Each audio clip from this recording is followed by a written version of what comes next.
കാണുന്ന ഫുഡൊക്കെ ഒരു ഹോസ്പിറ്റലിന്റെ ക്യാൻറ്റീനത്തെ ഫുഡാണെന്ന് പറഞ്ഞാൽ നിങ്ങൾ വിശ്വസിക്കുമോ? ഞാനിപ്പോ നിൽക്കുന്നത് നമ്മുടെ ആലത്തൂർ പുതിയ സ്റ്റാർട്ട് ചെയ്ത അസീസിയ ഹോസ്പിറ്റലാണ്. ക്യാൻറ്റീൻ എന്ന പേര് മാത്രമേ ഉള്ളൂ, വലിയൊരു റെസ്റ്റോറന്റ് തന്നെയാണ് കേട്ടോ ഇവരിവിടെ തുറന്നു വെച്ചിരിക്കുന്നത്. അതും അഫോർഡബിൾ പ്രൈസിന്. ഇവിടുത്തെ ഏറ്റവും ടോപ്പ് പ്രൈസ് 150 രൂപയാണ് ഈ കോഴിക്കോട് സ്റ്റൈലും ബിരിയാണിയെ കുറിച്ച് പറയുന്നതിന് മുമ്പ് ഞാൻ വേറൊരു സാധനം പരിചയപ്പെടുത്തരാം. ഇവരുടെ ഈ ചിക്കൻ ദോശയും കീമ ദോശയും ആലത്തൂരിൽ തന്നെ ആദ്യമായിട്ടാണ് ഈ ഒരു ഐറ്റം. ബീഫ് കീമ ദോശയുണ്ട്, അതുപോലെ നമ്മുടെ പിസ്സ ദോശ, ഉടുപ്പി മസാല ദോശ.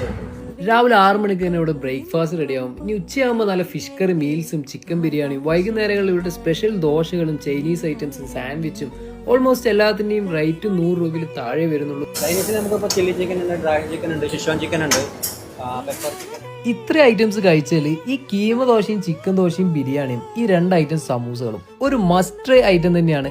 ഓരോന്നിനും എക്സ്പീരിയൻസ്ഡ് ആയിട്ടുള്ള ഷെഫുകളും വെൽ മെയിൻറ്റൈൻഡ് കിച്ചണും ഓട്ടോമാറ്റിക് ഡിഷ് വാഷറും 24 hours സർവീസ് ഉള്ള വെൻഡിങ് മെഷീനും. ഹോസ്പിറ്റലുകളിൽ നിന്നൊക്കെ മെയിൻ ആയിട്ട് കഴിക്കാൻ മടിക്കുന്നതിന് ഒരു ഇഷ്യൂ ആണ്, ഹൈജീനിക് ഇഷ്യൂ. ഇവിടെ നമുക്ക് ആ കാര്യത്തിൽ പേടിക്കാനില്ല. ബിരിയാണി എങ്ങനെയുണ്ട്?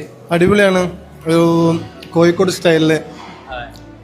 നിങ്ങളെവിടെ സ്ഥലം? ഞാൻ മലപ്പുറം തിരൂര്. ഒരു ഹോസ്പിറ്റൽ ക്യാൻറ്റീനിൽ നമ്മൾ എക്സ്പെക്ട് ചെയ്യുന്നതിനപ്പുറം നമുക്ക് ഇവിടെ കാണാൻ കഴിയും. പാലക്കാട് തൃശ്ശൂർ ഹൈവേ വഴിയൊക്കെ യാത്ര ചെയ്യുന്നവരാണെങ്കിൽ നല്ലൊരു മീൽസ് കഴിക്കണം അല്ലെങ്കിൽ നല്ലൊരു ബിരിയാണി കഴിക്കണമെങ്കിൽ ഈ ഒരു സ്പോട്ട് നിങ്ങൾ നോട്ട് ചെയ്ത് വെച്ചോളൂ. ഇത് ഹോസ്പിറ്റലിൽ വരുന്നവർക്ക് വേണ്ടി മാത്രമല്ല, പുറത്തുനിന്ന് ആർക്ക് വേണമെങ്കിലും വരാം. ഈവൻ സൺഡേ പോലും അവൈലബിൾ ആണ്.